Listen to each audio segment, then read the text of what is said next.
Everything I do, everything I have ever done, he says, lips curling archly, is all for you. I blink slowly, once for yes, twice for no.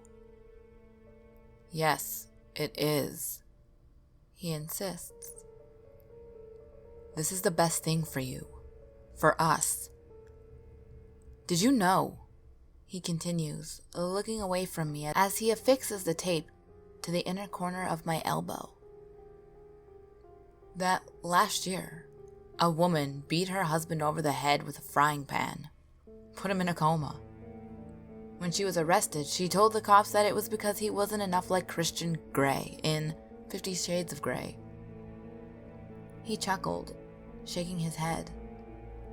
Typical female. But I don't blame her, of course. I blame him for not doing his research. But I do mine, don't I? Blink twice for no, once for yes. He leans in closer, inspecting my face.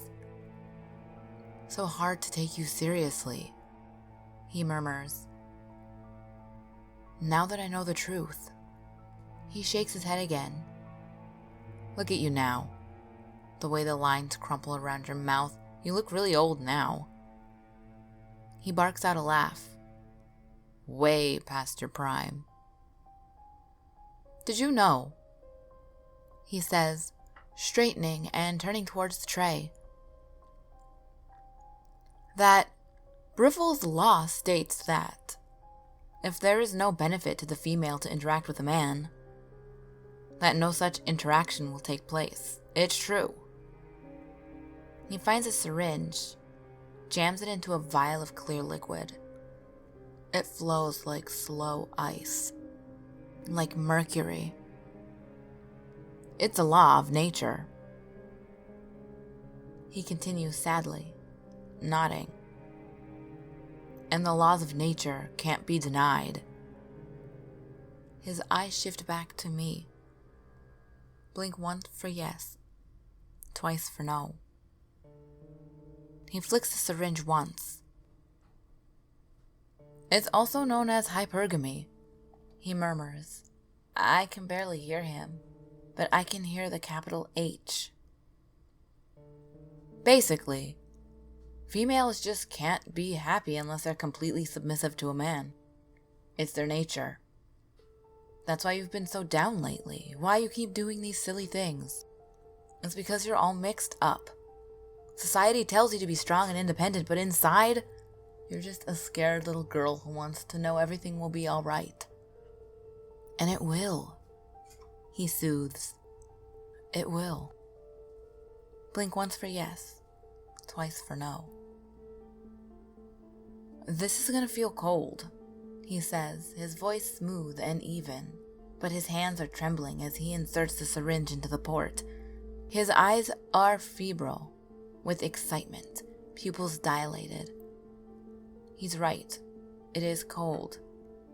Liquid ice spills like mercury up my shoulders, my chest. My traitor heart pumps it in a tracery of winter through my arteries. I think of being 8 years old, licking a January sled rail on a dare. A tear trickles from my eye. It tickles. I want to wipe it away, but the straps, I have learned, are too strong. Blink twice for no, once for yes. Did you know, he whispers, that researchers gave a troop of monkeys tokens that they can use to exchange for fruit? In under a week, the females were trading sex for tokens. He chuckles and taps my nose with his index finger. You can't help what you are, he says. It's not your fault that you stole that money out of our checking accounts. It's my fault for not being man enough for you. I blink twice. Yes, it is, he coos. You wouldn't have put down a deposit on that apartment if you hadn't thought that you needed a better man. His smile collapses, stretches. I can see all of his teeth. Color flares in hectic patches, high on his cheek. I look down. The table comes to his waist, but I can see the shadow he cast on the basement floor, rippling over the tarp.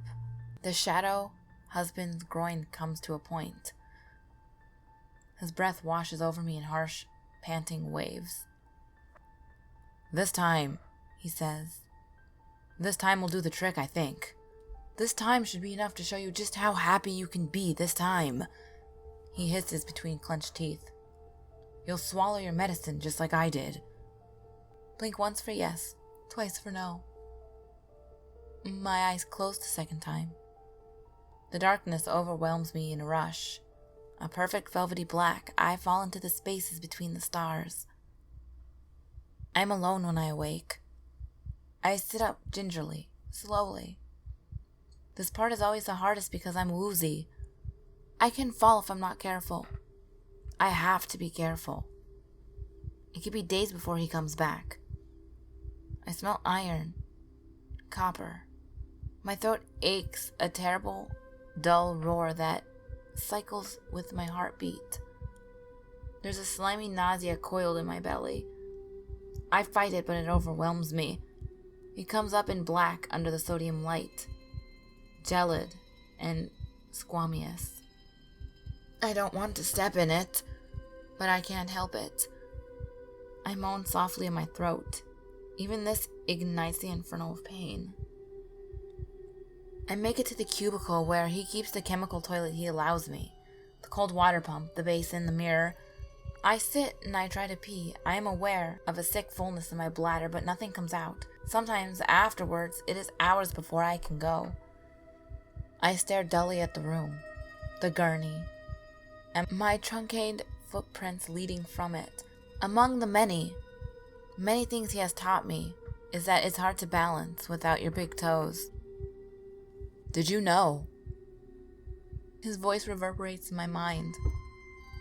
"That unrestrained female sexuality is the death knell of civilizations. There's no more putting it off." I stand at the basin, steeling myself for the mirror. On the rim of the basin, my toothbrush still sits. He left it there to mock me after the last time, after I tried to bite. I raise my remaining eye to my reflection. My lips, crumpled and informed over bare gums, part. I open my jaw and look at the blackened stub inside. I blink once, twice.